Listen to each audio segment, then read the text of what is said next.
Bonsoir à toutes et à tous et bienvenue dans ce nouvel épisode d'un 2-3 BD chez les libraires. Je suis bien content de vous retrouver. Alors, ce soir, je vous propose qu'on aille faire un tour à Paris, à la Planète des Dessins et qu'on retrouve Jérôme. Ça sera aussi l'occasion de pouvoir vous parler de l'exposition qui vient de s'ouvrir autour du travail de Catel à Courbevoie, à l'espace Carpeau.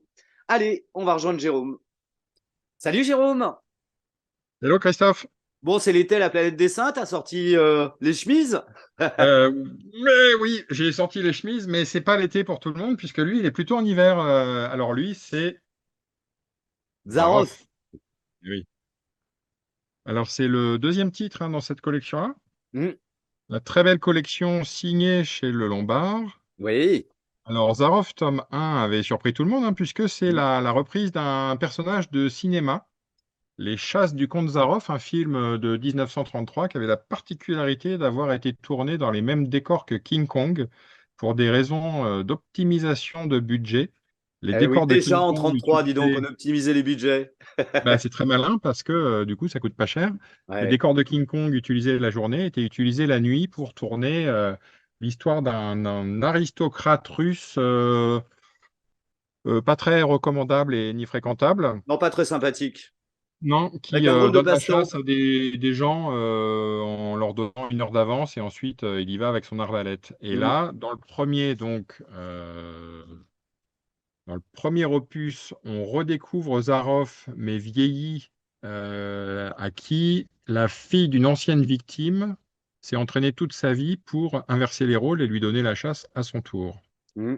Bien, c'était un one-shot avec Mm. un très beau succès. Enfin, chez nous, ça a fort marché parce que on a adoré ce bouquin. Ouais, c'était très Et, bien. ouais.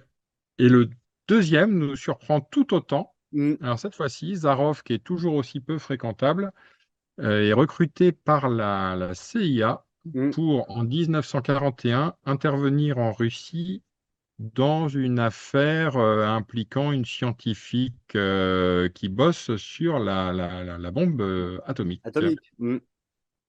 Voilà. Alors, toujours beaucoup d'action. C'est très spectaculaire au niveau graphique. Ouais. C'est d'une intensité vraiment particulière. Et voilà. Donc, Ouais, ouais, c'est encore génial une aussi. sacrée chasse là qui se met en place Mm. et impressionnant jusqu'à la fin. Oui, oui. Puis un Zaroff particulièrement hautain qui Mm. prend tous les GIs de très haut. C'est très marrant. Ouais, ouais, c'est très marrant. Et puis, c'est servi par un dessin très beau. Très, très beau. Impeccable, vraiment Mm. super. Bon, de toute façon, collection signée, on peut toujours y aller sans difficulté. Tout Ouais, c'est vrai. C'est vrai, c'est vrai. signer un livre, c'est des collections, voilà, c'est que des œuvres sûres. Mhm, tout à fait. Non, non, c'est vraiment un bel album, ça. Et effectivement, on peut, si on ne connaît pas le tome 1, commencer par découvrir le tome 1 pour aller continuer à chasser sur les terres de Zaroff. Exactement. Pas mal ce premier choix. Alors, le deuxième. Voilà. Alors, le deuxième, on va revenir à la civilisation, encore que. Mhm. C'est une progression, c'est un parcours que je vous propose aujourd'hui. Pour le deuxième, j'ai choisi de vous parler de Crénon Baudelaire, adaptation du roman de Jean Telet. Mhm. Ça sera en 3 volumes. Et le premier est déjà Costaud. ouais, costaud, Mhm. bien nourricier. Alors, Ouais. c'est l'album de tous les superlatifs, honnêtement, parce que c'est hyper beau, c'est Ouais. hyper intéressant, c'est provoque, c'est Mhm. poétique. Enfin, Non, non, il c'est y a vraiment. tout dedans, effectivement. Oui, oui. Et alors, ça surprend parce qu'on avait déjà eu Mademoiselle Baudelaire, Par paru Whistler. il n'y a Mhm. pas si longtemps par Isler, et qui était super aussi. Mhm. Et là, c'est tourné d'une manière très différente. Mhm. Le savoir-faire de Jean Telet, en fait, Oui, tout à sur un fait. sujet, et Le puis, regretté Jean Telet qui a disparu il n'y a pas si longtemps, malheureusement. mais oui. Et Euh, effectivement, on retrouve son écriture, hein, bien sûr. Et puis, c'est servi pareil par un très, très beau dessin. Et moi, mais j'ai oui. adoré aussi. Tu as deux choix là. Je suis entièrement d'accord avec toi, Jérôme. Oui, oui, puis on a toutes ces scènes où on va comprendre pourquoi les poèmes sont tels qu'ils sont, donc Mm. l'Albatros ou la Charogne, par exemple. Et puis c'est vrai que la vie de ce poète, elle est ultra romanesque, quoi. Ouais. Baudelaire, il est né avec une cuillère en argent dans la bouche. Mm. Bon, il est orphelin de père assez rapidement, mais son père avait amassé une fortune colossale. À Colossal, sa ouais. majorité, il en hérite Mm. et il n'est pas du tout gestionnaire. En quelque chose comme 2 ans, il a déjà Ah, il dépensé achète des tableaux, il déménage. Ouais, il se fait beaucoup arnaquer, ouais, faut dire. Consomme aussi beaucoup de produits qui coûtent très cher Ouais, aussi. et qui lui donnent ce regard un peu particulier. Et donc, bah, le conseil de famille se réunit et le place sous curatelle. Donc, Le prive des techniquement, il a rentes, ouais. Mm. l'humiliation de redevenir mineur et de ne Mm. plus pouvoir gérer ses propres biens, Mm. ce qui va booster son sens poétique, puisque comment ne pas se rebeller contre ça? Donc, c'est un peu le Britney Spears de l'époque. Non, non, c'est vrai que c'est passionnant et voilà, entraînant. On est dans la vie de Baudelaire là, et quelle vie, quelle vie, quelle vie. Ouais. Et voilà, vraiment superbement mis en dessin par Dominique et Tino Gelli. Et vraiment, Mm. ça le fait à mort. Ouais, ouais, superbe album ça aussi. Allez, on Mm. continue là, hein. On est bien Voilà, parti. et comme ben, on est au début de l'été et que définitivement, faut bronzer intelligent, hein, c'est nouveau, c'est comme ça. Un truc qui va ravir tous les amateurs de jeux sur les codes, Expérimentation. etc. D'expérimentation, exactement. Mm. Alors, c'est Étienne Lécroire, qui est un membre et fondateur de l'Oubapo. Mm. On va rappeler un petit peu ce que c'est. Qui Et avait été qui, créé dans les années 90, hein, 92, je crois. Mm. voilà, exactement, en 92, alors que du beau monde, hein, donc beaucoup autour de De l'association. l'association. Mm. Thierry Grunstein qui fait un premier bouquet de contraintes. Donc l'idée de l'Oubapo, c'est sur le modèle de l'Oulipo, qui est l'ouvroir de littérature potentielle de Raymond Queneau, La entre Queneau. autres, Mm. Georges Perec, enfin plein de beau monde. Marcel Duchamp aussi, puisque ça ouvrait à des artistes, Et, c'était pas forcément que des littéraires qui et- s'amusent et, avec la euh, langue.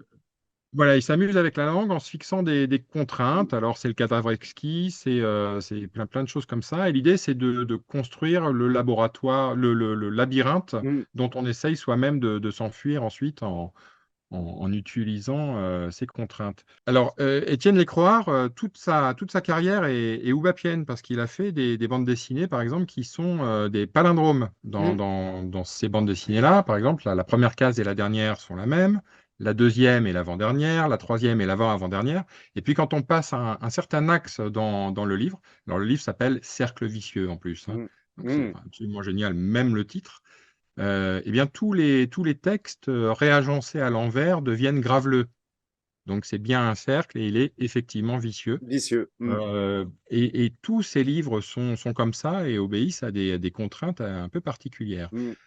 Ici, il ne s'agit pas d'Oubapo, de bande dessinée, mais d'Oulipo, parce qu'Étienne Lécroire, donc créateur en 92, cofondateur de De le l'Oubapo, Bapo. a Mm. été invité à rejoindre l'Oulipo, donc la littérature, en 2014. Et donc là, c'est l'Oulipo par la bande. C'est-à-dire qu'il a bien prévenu ses petits collègues que lui, bah, il était dessinateur et qu'il n'avait pas envie de renoncer au dessin. Mm.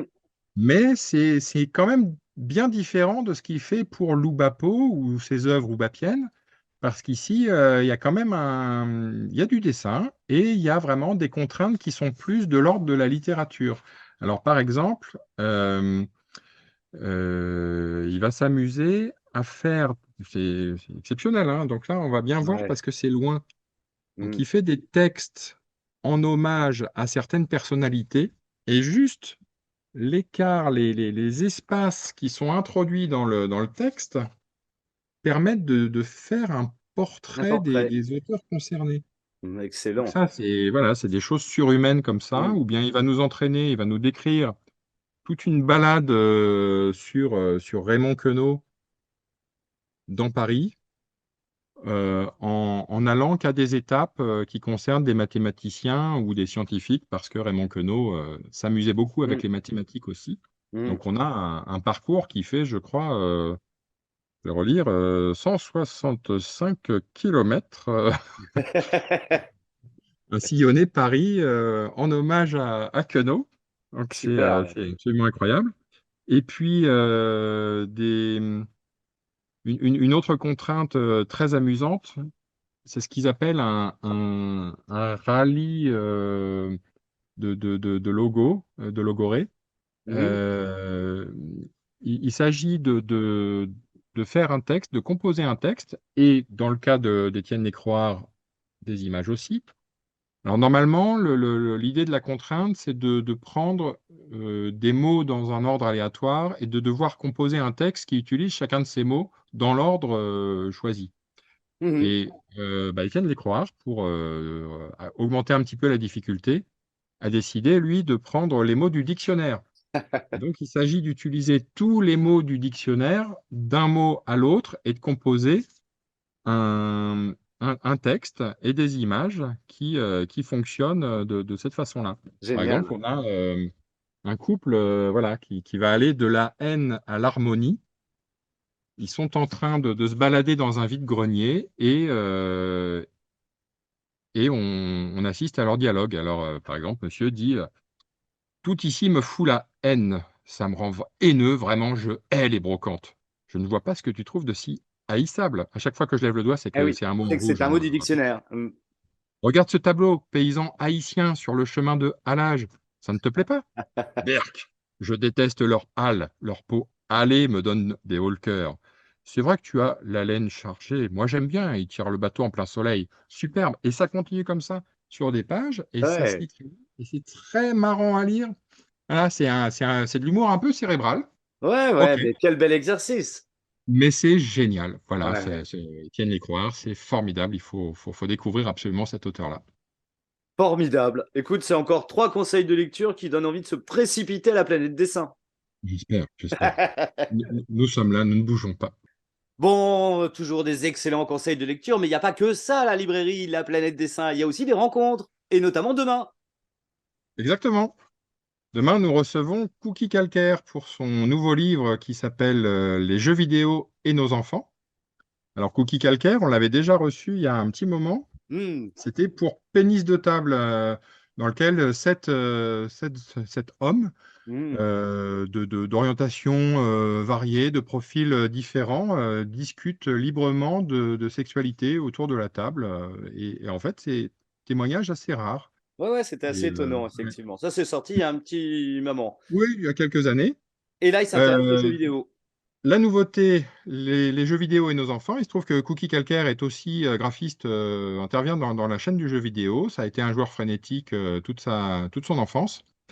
Et ici, il répond à des questions qu'on peut légitimement se poser quand on a des enfants qui tombent dans le jeu vidéo un peu brutalement. C'est est-ce que c'est dangereux, docteur? Donc, il Hmm. va rencontrer plein de spécialistes, hein. C'est pas seulement son avis à Son lui. propre Bon, avis, ouais. Hmm.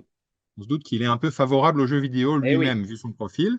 Mais il va rencontrer des spécialistes du thème pour leur demander, mais combien de temps on peut laisser un enfant jouer aux jeux vidéo selon l'âge? Est-ce que ça perturbe son sommeil? Risque-t-il de devenir violent? Est-ce une Hmm, addiction? hmm. Voilà, dans toutes ces Toutes les questions se questions trouvent que une peuvent se réponse poser les parents, là-dedans. effectivement, Hmm. confrontés au phénomène. Très Voilà, bien. donc un auteur absolument spécialisé dans les documentaires. Il avait aussi fait un livre sur le tatouage, un autre Hmm. sur le polyamour. Enfin voilà, donc et on le reçoit. Eh bien, c'est imminent, hein. C'est vendredi 2 juin, c'est demain, Eh ben, c'est très bien. Et puis, il y en de aura 17 à d'autres. 20 heures.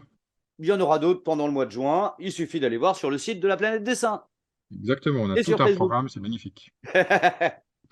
Alors, On j'en vous attend. profite, tiens, pour t'inviter, puisque mercredi prochain, mercredi 7, je reçois Catel à Courbevoie, à l'espace Carpeau, pour une très belle exposition. Donc, il y aura une petite rencontre discussion à 17 h, et puis après, une petite séance de dédicace avec José-Louis Boquet aussi, bien sûr, le scénariste des Clandestines de l'Histoire. Donc voilà, si tu es dispo, Je bon. vais essayer de l'être. J'ai hâte. Jérôme, je te remercie beaucoup. Et puis, bon, je viens de temps en temps quand même à la Planète Oui, Dessin sans filmer par Zoom, mais la prochaine fois, je viens te rechercher sur Zoom pour 3 nouveaux conseils. formidable. Merci Christophe. Allez, merci. À bientôt. Ciao. Ciao.